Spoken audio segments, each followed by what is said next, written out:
베드로후서 2장 12절에서 22절까지 제가 봉독합니다. 그러나 이 사람들은 본래 잡혀 죽기 위하여 난 이 성없는 짐승 같아서 그 알지 못하는 것을 비방하고 그들의 멸망 가운데서 멸망을 다하며 불의의 값으로 불의를 당하며 낮에 즐기고 노는 것을 기쁘게 여기는 자들이니 점과 흠이라. 너희와 함께 연애할 때에 그들의 속임수로 즐기고 놀며 음심이 가득한 눈을 가지고 범죄하기를 그치지 아니하고 굳세지 못한 영혼들을 유혹하며 탐욕에 연단된 마음을 가진 자들이니 저주의 자식이라. 그들이 바른 길을 떠나 미혹되어 볼의 아들 발람의 길을 따르는도다. 그는 불의의 싹을 사랑하다가 자기의 불법으로 말미암아 책망을 받되 말하지 못하는 나귀가 사람의 소리로 말하여 이 선지자의 미친 행동을 저지하였느니라. 이 사람들은 물 없는 샘이요 광풍에 밀려가는 안개니 그들을 위하여 캄캄한 어둠이 예비되어 있나니 그들이 허탄한 자랑의 말을 도하며 그릇되게 행하는 사람들에게서 겨우 피한 자들을 음란으로서 육체의 종욕 중에서 유혹하는도다. 그들에게 자유를 준다 하여도 자신들은 멸망의 종들이니 누구든지 진 자는 이긴 자의 종이 됨이라. 만일 그들이 우리 주 대신 구주 예수 그리스도를 알므로 세상의 더러움을 피한 후에 다시 그 중에 얽매이고 지면 그 나중 형편이 처음보다 더 심하리니 의의 도를 안 후에 받은 거룩한 명령을 저버리는 것보다 알지 못하는 것이 도리어 그들에게 나으니라. 참된 속담에 이르기를 개가 그 토하였던 것에 돌아가고 돼지가 씻었다가 더러운 구덩이에 도로 누웠다 하는 말이 그들에게 응하였도다. 아멘. 할렐루야. 아멘. 우리 지난주에 거짓 선지자, 거짓 선생들에 대해서, 이단에 대해서 말했습니다. 오늘은 그들을 향하여서 베드로가 좀 강력하게 비난하는, 그러니까 비판이 아니라 비난하고 힐난하고 좀 나쁘게 얘기하면 정말 욕하는 정도의 말로서 강력하게 이야기하고 있는 내용입니다. 베드로 전서에서는 교회를 비방하는 자들에게 선한 행실을 보여주라고 말합니다. 그래서 그들의 그 불의한 자들, 믿지 않는 사람들의 무식한 말을 막고 우리가 믿는 사람들이 부당한 고난을 당해도 인내하면서 이겨내라고 권면을 했습니다. 그런데 오늘 말씀은 전혀 다른 태도를 보여주고 있는 겁니다. 불신자들을 향하여서는 인내하라고 말합니다. 긍휼을 보이라고 말합니다. 그런데 거짓 선지자들을, 거짓 선생들을 향하여서는 아주 단호한 태도를 보여줍니다.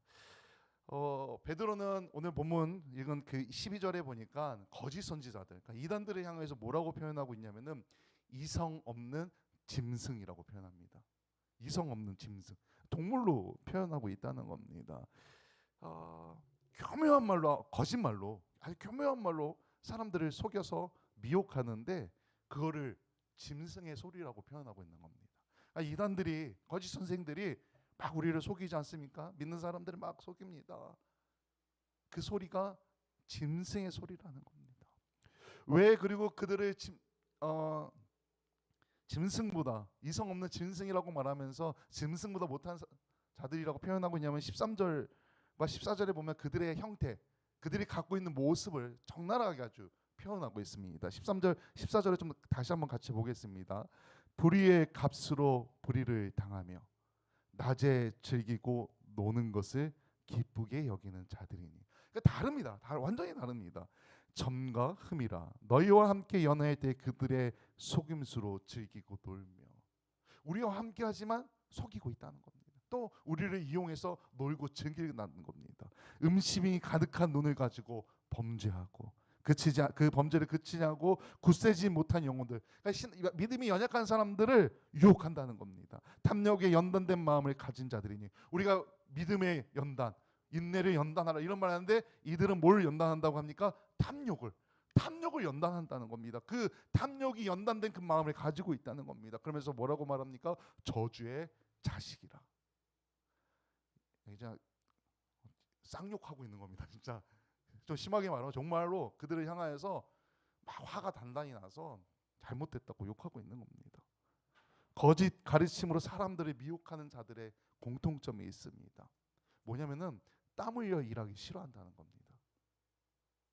그 중심에 있는 사람들은 땀 흘려 일하기 싫어합니다. 그저 사람들을 속여서 이득을 취하고 그걸로 먹고 마시고 즐긴다는 겁니다. 여러분들 잘 생각해 보시죠. 혹시 저도 그냥 풀 영상을 보지 않고 짧은 영상만 보고 또 옛날에 다른 이단들의 그런 어떤 그 다큐나 이런 데 나오는 거 보면 거기서 주도적으로 일하는 사람들 있지 않습니까? 교주를 비롯해서 임원들, 핵심 인력들. 그 사람들 다 무슨 돈으로 그렇게 떵떵거리면서 즐기면서 사는 겁니까? 다 사람들 속여서 다 돈을 갈취해서 그걸로 살고 있는 겁니다. 뭐라고 말하면 사기꾼보다 더 나쁜 놈들이라는 겁니다. 사기꾼보다도 더 나쁜 놈들, 증승보다도 못한 놈들. 그래서 이단들은 오히려 불신자들과 비교하면서 더 나쁜 놈들이라 더 악랄하게 타락했다고 표현하는 겁니다. 그러니까 불신자들은 그냥 불신자들인데 이 이단들은 그 불신자보다 더 악랄하게 타락한 사람들이라고 표현하고 있는 겁니다. 이단들을 향하여서, 거짓 선생들을 향하여서. 우리 사실 불신자들 금요일 밤에 토요일 날 우리 지난주에 또 그 지올파게 크리스찬이라는 노래를 얘기하겠지만 막 밤새 술 마시고 먹고 마시고 놉니다. 근데 그것보다 더 악랄한 사람들이라고 말하고 있는 겁니다. 거짓 선지자들, 거짓 선생들, 이단들을 향하여서 그보다도 더 악랄하다라고 말하고 있다는 것입니다. 그러면서 나기보다 못했던 발람이라는 인물을 아주 짧게 예를 듭니다. 민수기 22장에 나오는 내용인데 이 발람은 보올의 아들이고 술사였습니다. 술사. 우리 출애굽기 앞부분에 그 모세가 그 애굽의 술사들하고 막 대결하는 것도 나오지 않습니까? 그런 술사였습니다. 그런데 좀 다른 게 있었습니다. 이 사람은 이스라엘 이방인이었는데 이스라엘 하나님에 대한 두려움과 경외심을 그런 마음을 가지고 있었습니다. 그래서 이방인이었고 술사였는데 하나님의 음성을 들을 수 있었습니다. 그러니 이방인이었지만 얼마나 하나님을 경외하고 두려워했으면은 하나님께서 음성을 들어줄 정도를 그런 위치까지 있었다는 겁니다. 좀 다르게 표현하면은 선지자였다는 겁니다. 하나님의 음성을 듣고 하나님께 들은 음성 그대로 전달하는 선지자. 어떻게 보면은 주변 사람들한테도 인정받았던 사람이었다는 겁니다. 그런데 그랬던 그가 하나님의 음성을 직접 들었던 그가 나귀보다도 못한 존재가 됩니다. 이 시대에 발락이라는 왕이 있었는데 모압의 왕이었습니다. 그리고 십볼의 아들이었는데 이스라엘을 대적하려고 하는 겁니다. 좀 무너뜨리고 싶은데 이스라엘이 너무 강대한 겁니다. 너무 세. 그 두려워 하나님도. 어떻게 할까 고민하다가 계책을 생각해낸 게 이 발람을 꼬시는 거였습니다. 그래서 발람한테 사람과 재물을 보내서 이스라엘을 저주해 달라고 말합니다. 처음에는 거절합니다. 거절. 그래서 사람들이 왔던 사람들이 돌아가서 거절했다 말하니까 더 높은 고관들, 귀족들을 보내서 또 더 많은 재물을 보내서 걱정하지 마라 와라 저주하고 와라 그러면은 너를 존귀하게 여기겠다. 근데 하나님께서 처음에 그냥 보내라고 했습니다. 보냈어요. 두 번째 왔을 때 그러면 하나님 말씀을 기억해서 그냥 보내면 되는데 내가 그러면 다시 하나님의 말씀을 듣겠다면서 유숙하게 합니다. 그러니까 하나님이 가라고 하십니다. 그래서 저는 이 성경을 오늘 사실 민수기 말씀을 잘 안 읽는 성경이라 이 내용을 저도 사실 잘 모르는데 오늘 이 말씀을 준비하면서 몇 번을 읽었습니다. 같은 구간을. 근데 처음에 좀 이해가 안 가서 하나님께서 발람에게 가라고 합니다. 그래서 하나님이 가라고 했는데 그래서 발람이 다음 날 왔던 사람들하고 갑니다. 가라 했고 갔고 순종한 겁니다. 근데 하나님께서 진노하셨다고 말합니다. 그 다음 구절에 가라고 해서 갔는데 하나님께서 진노하셨다. 제가 이 부분이 좀 이해가 안 돼서 왜 이런 하나님께서 진노하셨는가를 찾기 위해서 해서 이 성경 자체에는 내용이 안 나지만 대부분의 주석가들이 해석하기를 이미 그 마음 가운데 재물에 대한 욕심이 가득했던 겁니다. 그러니까 흔들리고 있었는데 하나님은 그걸 아셨기 때문에 가라 한 겁니다. 안 갔으면 어쩌면 우리가 엘리야나 엘리사나 혹은 모세나 이런 선지자들처럼 좀 중요하게 자주 언급되는 선지자가 됐을 텐데 그게 아니라 나귀보다 못한 사람이 된 겁니다. 어쨌든 하나님이 가라 했으니까 갔습니다. 근데 이게 하나님이 진노하셨습니다. 그래서 여호와의 사자를 보내서 성경에 보니까 민수기 2장에 보면은 길을 막았다고 합니다. 근데 발람은 그걸 못 봅니다. 근데 누가 봤냐? 나귀가 본 겁니다. 그래서 나귀가 여호와의 사자가 막고 있으니까 나귀가 오른쪽으로 이렇게 피했습니다. 근데 이제 발람이 말을 안 들으니까 나귀를 채찍으로 때린 겁니다.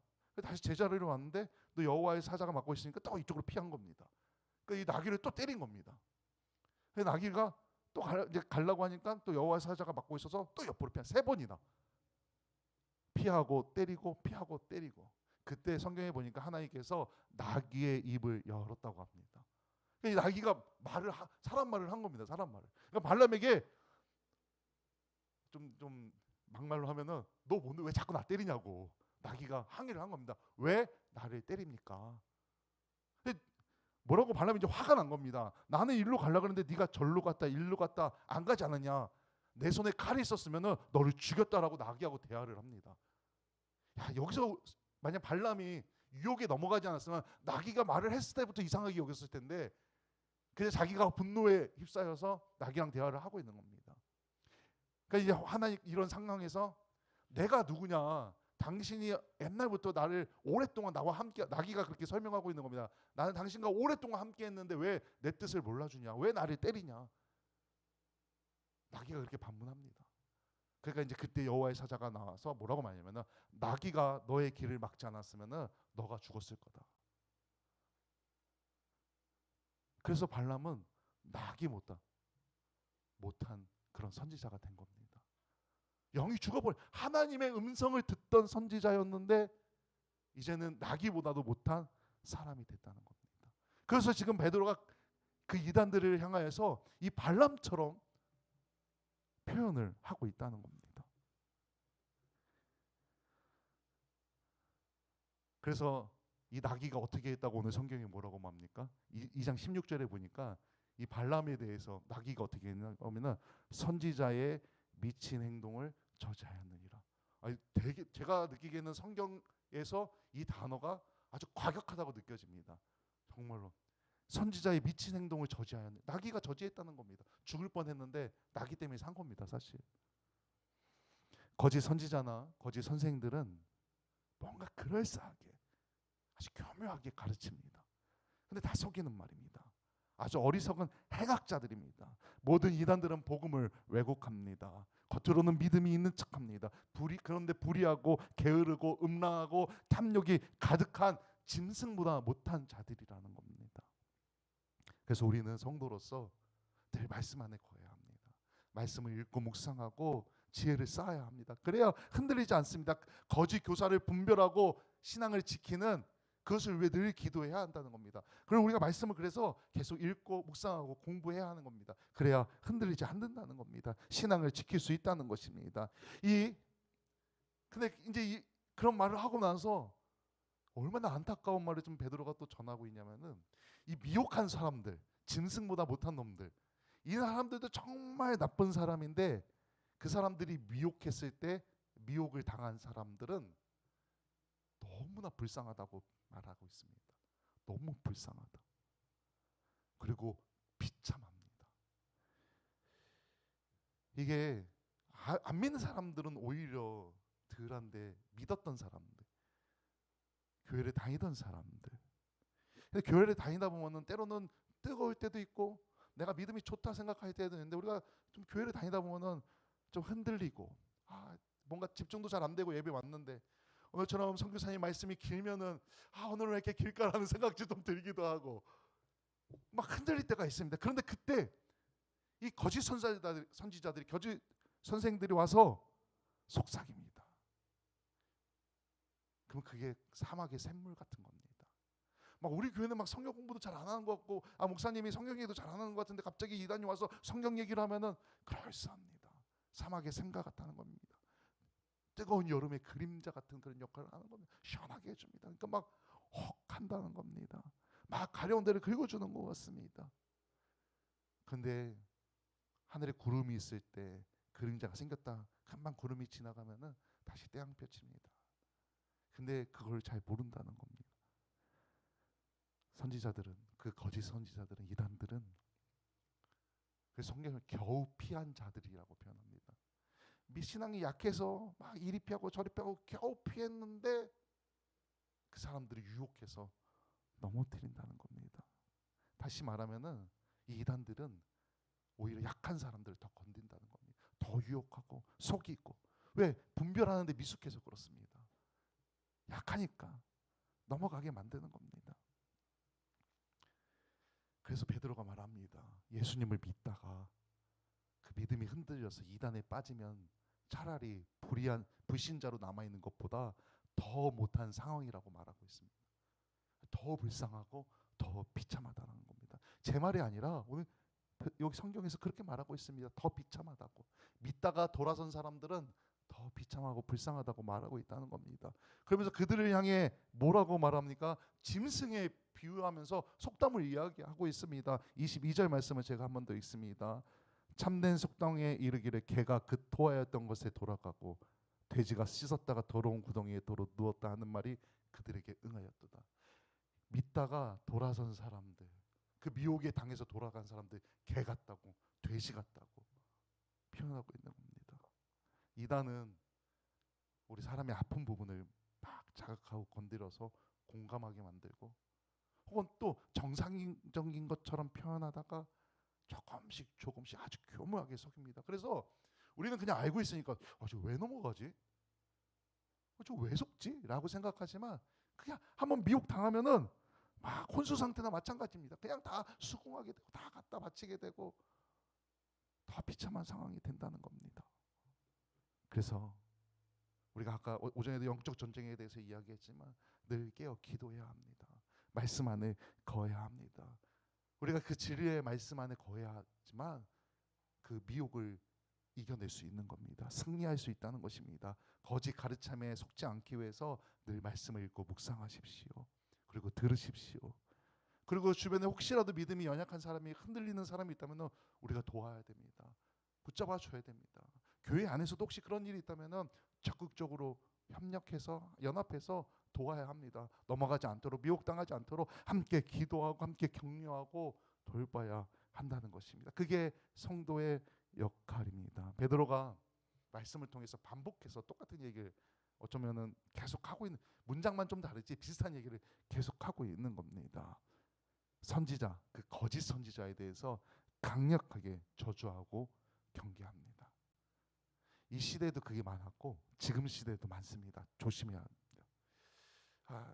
제가 책도 보지만 인터넷을 통해서도 글을 많이 찾아보고 읽고도 합니다. 인터넷에 보면 요즘에, 옛날에도 많았지만 요즘에도 좋은 글, 좋은 영상, 뭐 그 유튜브에도 보면은 좋은 글을 이렇게 읽거나 좋은 영상들을 많이 보여줍니다. 근데 잘 보셔야 합니다. 저도 처음에 몰랐습니다. 성경 말씀이 적혀 있었어요. 그래서 읽었습니다. 근데 이상해서 그런 거 있지 않습니까? 똑같은 것 같은데 뭔가 좀 다른 것 같은 그런 느낌. 그래서 뭔가 자세히 살펴봤습니다. 그 글을 적은 사람과 다른 글들을 봤더니 신천지에서 올린 글입니다. 뭐지? 했는데 너무 많은 겁니다. 그러니까 성경 구절을 검색을 하면은 목사님들이 올린 글이 아니라 신천지에서 올린 글들로 도배가 되는 겁니다. 유튜브에서도 어떤 뭐 말씀이나 이런 걸 검색하면은 목사님들이 설교가 아니라 신천지에서 올린 설교가 올라오는 겁니다. 그러니까 걔네들이 미디어로 알고리즘을 변경해서 공격하는 겁니다. 그러니까 지금 한동안 많았다 또 요즘은 잘 안 나왔다가 또 잠잠해지면 또 공격했다가 이렇게 합니다. 그러니까 우리가 이제는 뭐 길거리에서 나눠주는 것도 함부로 받지 말라 그러는데 인터넷 글들도 좋다라고 생각하는데 어쩌면 좋은 게 아닐 수도 있다는 겁니다. 처음에는 좋은 걸로 접근했다가 아주 교묘하게 조금씩 우리를 속인다는 겁니다. 저도 깜빡 속는데, 그래서 때론 목사들도 이단으로 넘어가는 사람들이 있습니다. 얼마나 비참합니까? 그리고 우리가 늘 깨어 조심해야 됩니다. 옳게 보이는 것도 때로는 옳은 게 아니라는 겁니다. 그러니까 우리가 늘 기도하는 게 그걸 영적으로 분별할 수 있도록 늘 기도해야 되는 겁니다. 분별할 수 있도록, 옳고 그름을 분별할 수 있도록. 그래야 우리가 미혹당하지 않습니다. 늘 경계하고 신앙을 지켜야 합니다. 하나님 안에서, 말씀 안에서 주님과 동행해야 합니다. 그래야 미혹당하지 않고 신앙을 지키고 하나님의 은혜 아래 거할 수 있습니다. 아멘. 이번 주 한 주도 그렇게 말씀 안에서 날마다 승리하시길 주님의 이름으로 간절히 축원합니다. 아멘. 기도합니다. 정말 하나님, 그 이상 없는 징스, 아니 증스보다도 못한 놈들, 하나님, 우리 예수 믿는 사람들이 미혹당하지 않도록 늘 깨어 기도하고 말씀 안에 거하겠습니다. 성령의 기름을 부어 주셔서 영적으로 분별할 수 있는 지혜를, 그런 능력을 우리에게 허락하여 주시옵소서. 그래서 강력하게 대응하고, 또 우리 주변에 미혹당하려고 하는 사람들이 있다면 우리가 기도하며 돌보겠습니다. 우리에게 그런 지혜를, 분별의 능력을 허락하여 주시옵소서. 그래서 은혜 안에 우리가 거하고 우리는 굳건히 신앙을 지키고 우리 주변까지 돌볼 수 있도록 오늘 함께 예배하는 모든 분들에게 하나님 함께하여 주옵소서. 그 말씀을 붙잡고 늘 주님과 동행하길 소망하며